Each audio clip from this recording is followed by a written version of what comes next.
Hai guys, ketemu lagi dengan Ninwati yang vlog-vlognya sederhana tapi menarik untuk dilihat.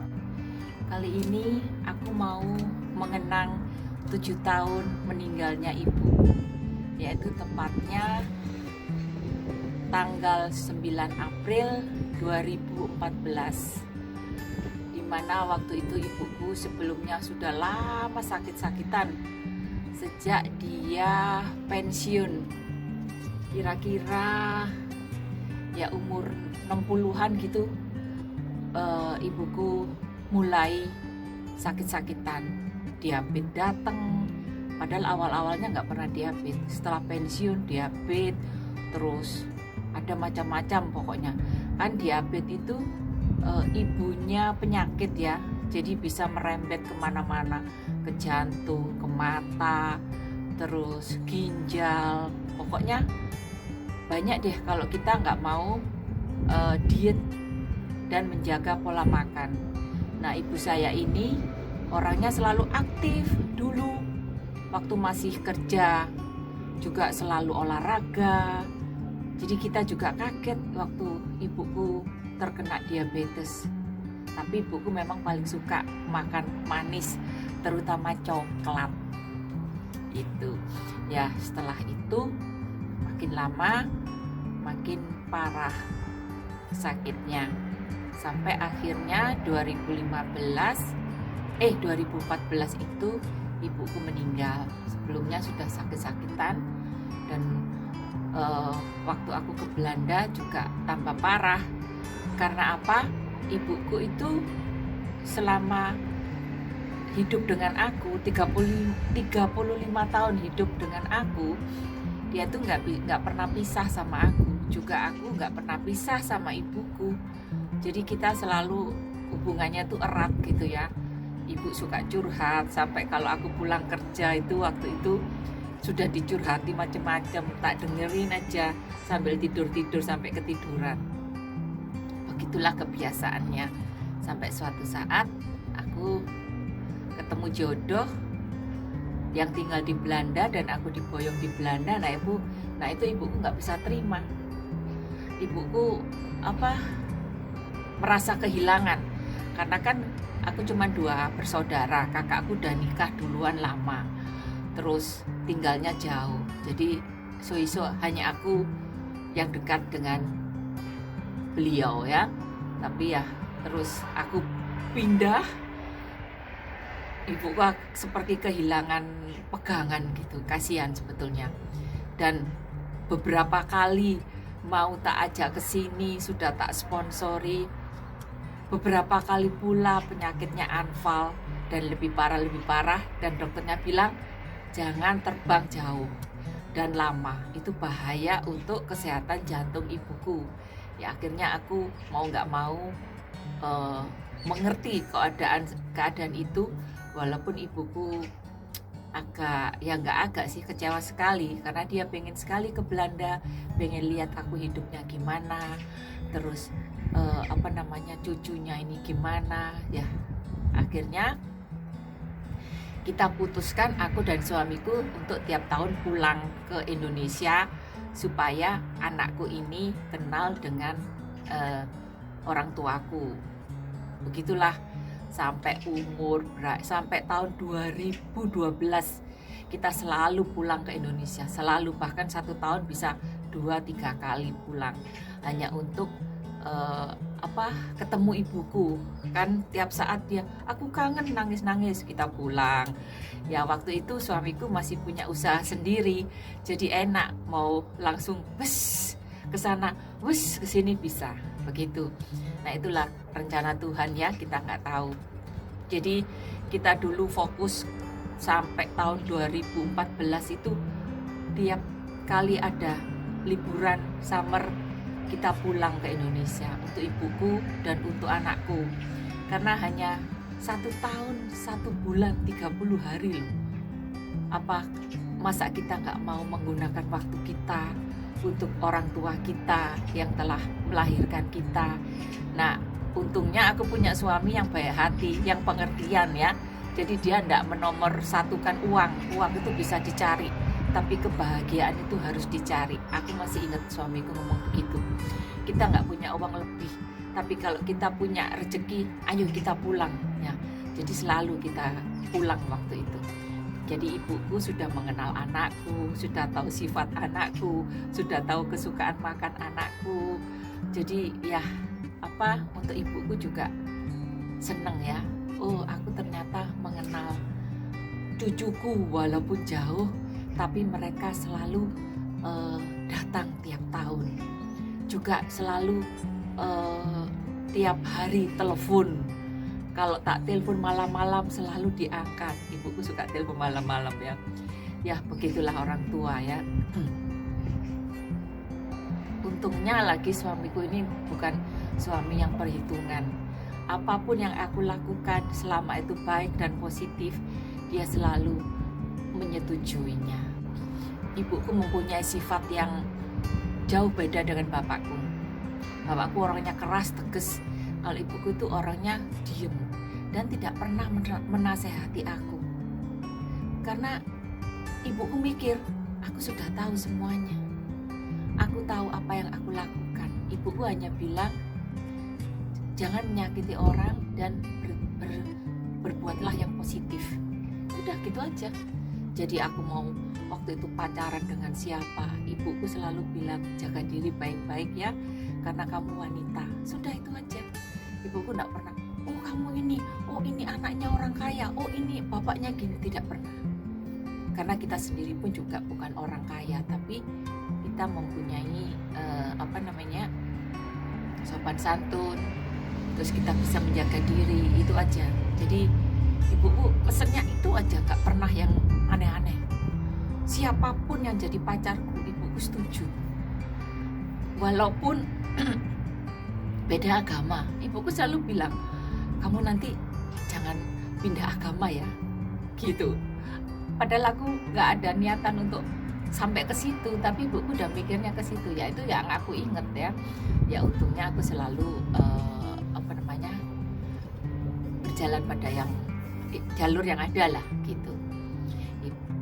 Ibuku hanya mengajari aku sopan santun, terus kerja keras, itu. Lain-lainnya tuh kita bisa recall sendiri. Apalagi aku kan waktu itu sudah dewasa ya, sudah kuliah.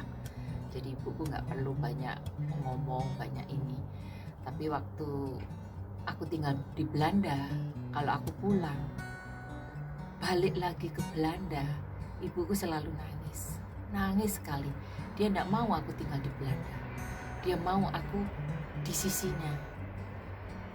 Karena ada teman curhat, ya mungkin karena bapakku keras ya, jadi nggak bisa diajak sharing atau apa. Aku nggak, mungkin yang bisa diajak sharing aku. Nah itu ibuku merasa nyaman dan aman kalau ngomong sama aku. Dia bilang sendiri waktu itu, ya aku sih pengen bawa ibuku ke Belanda, tapi kalau kondisinya sakit, dokter nggak bolehin.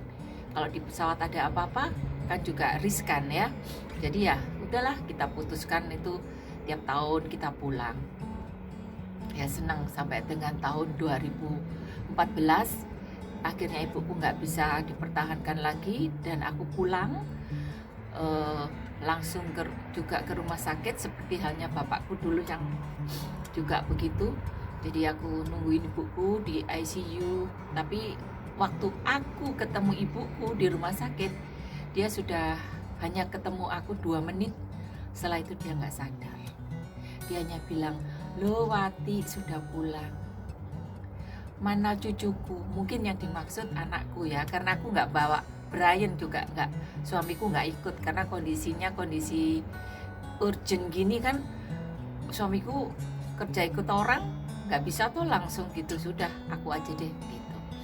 Nah sewaktu sakit ibuku yang aku ingat betul waktu di ICU, ibuku itu udah nggak sadar. Aku pijitin kakinya sambil aku cium kakinya, terus aku bilang, "Bu, aku minta maaf ya kalau selama ini aku sering menyakiti ibu, membuat kecewa ibu, nggak bisa memenuhi harapan ibu. Aku minta maaf." Setelah aku lihat ke atas gini, ibuku itu duduk duduk gini, padahal dia kan koma, duduk lihat aku gini, sampai situ tidur lagi. Kaget aku, apakah ibuku mendengar apa yang aku omongkan? Terus ternyata kata dokternya itu bisa saja terjadi karena kan di bawah sadarnya. Ya begitulah ibu. Yang bikin aku menangis itu pada tahun 2012 terakhir kali aku ketemu ibuku itu. Mau pulang ke Belanda, ibuku itu megangin kakiku sampai lututku tuh dicium supaya aku nggak pulang ke Belanda. Itu yang bikin aku sakit sekali hatiku. Antara mau tinggal di Indonesia, di satu sisi anakku masih kecil dan harus sekolah, suamiku juga harus kerja. Jadi itu membuat aku bimbang ya. Ibuku nangis terus sampai aku ke Jakarta pun ibuku masih nangis. Sampai kira-kira 1 bulan itu dia masih sedih. Dan aku sudah merasakan, jangan-jangan ini yang terakhir aku ketemu ibuku, tapi aku hanya simpan di hati ya. Kok ibuku seperti itu gitu. Taunya benar 2 tahun kemudian ibuku sakit. Nah, itulah kenangan bersama ibuku tercinta. Bagi kalian teman-teman, kalau masih ada orang tua dan kalian tinggal jauh di negara lain dan ada sedikit uang lebih, pulanglah. Jangan eman-eman uang terus nggak pulang. Nanti kalau ada apa-apa sama orang tua kalian nyesel. Bener, kalau aku tak usahakan untuk pulang apapun itu. Jadi sekarang aku nggak ada penyesalan karena aku sudah melakukan apa yang menurut aku bisa lakukan waktu itu semampuku. Dengan tiap kali pulang bisa 1 tahun maksimal 3 kali, kalau nggak bisa 1 kali begitu. Nggak bisa keliling Eropa waktu itu karena duitnya habis untuk ke Indonesia bertiga, bayangin. Jadi begitulah, setelah orang tua ibuku 2014 meninggal, 11 bulan kemudian tahun 2015 bapakku meninggal. Jadi 2015 sampai sekarang aku belum pulang ke Indonesia. Maunya tahun lalu, tapi karena pandemi kita cancel semua. Nggak tahu tahun ini atau tahun depan kali bisa pulang lagi. Karena memang kita sudah sepakat sama suamiku, aku sama suamiku sepakat setelah ini kita liburan di Eropa. Jadi 2016 sampai ini kita liburan di Eropa, keliling, ya nggak keliling, beberapa negara Eropa. Ya memang bagus sih di negara Eropa karena ya itu tadi, punya orang tua jauh, kita harus bisa. Kalau aku nggak kaya ya, kalau yang kaya sih nggak masalah, kamu mau ke Indonesia terus liburan ke Eropa. Kalau aku sih udah nggak kerja waktu itu, jadi ya harus pilih. Aku pilih Indonesia tuh. Jadi kalian tuh kalau masih punya ibu, punya orang tua, sering-seringlah pulang. Jangan eman sama uang. Uang tuh bisa dicari, bener. Tapi ketemu orang tua, membahagikan orang tua itu sungguh apa ya, di hati ini loh, nggak bisa dibeli dengan apapun. Bener. Kalau orang tuamu sudah nggak ada, kamu merasakan kehilangan. Nggak bisa telepon lagi, nggak bisa bercanda lagi, begitu. Jadi itu pesanku. Dan juga jangan lupa sering-sering bikin video sama orang tua kalian. Itu untuk kenang-kenangan tuh bagus sekali. Aku sih terlambat waktu itu. Jadi hanya ada foto-fotonya. Dan ini foto kenang-kenanganku dengan ibuku tercinta.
itulah teman sedikit in memoriam tentang ibuku.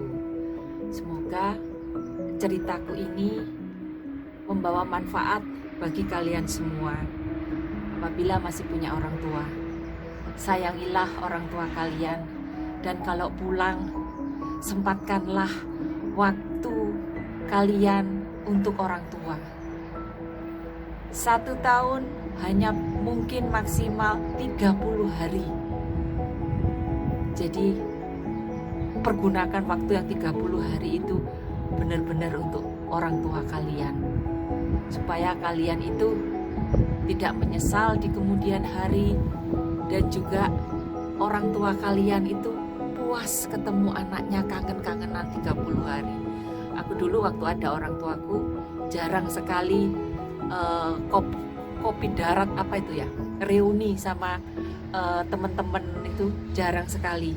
Saudara aja yang datang ke rumah, aku nggak bisa sowan ke saudara-saudara yang lain, ya karena kondisi ibuku tadi yang kadang naik turun. Jadi lebih baik aku dulu itu di rumah, hanya keluar yang dimana itu pun ibuku selalu aku ajak, karena kasihan ditinggal-tinggal. Orang aku tuh pulang kan tujuannya untuk orang tua, untuk menyenangkan hatinya. Jadi ya suamiku selalu nasihati, bikin waktu untuk orang tuamu, jangan untuk yang lain. Kita pulang jauh-jauh dari Belanda ini untuk menyenangkan orang tuamu. Jadi itu yang aku lakukan. Ada yang bilang, oh Wati sombong gini, enggak, karena enggak ada waktu itu tadi. Jadi ya aku berusaha menyenangkan orang tuaku. Oke, terima kasih kalian sudah melihat ceritaku ini. Aku harap bisa sampai tuntas ya. Dan kalau kalian mungkin berkenan, seneng, silahkan subscribe. Oke, terima kasih. God bless you. Dah.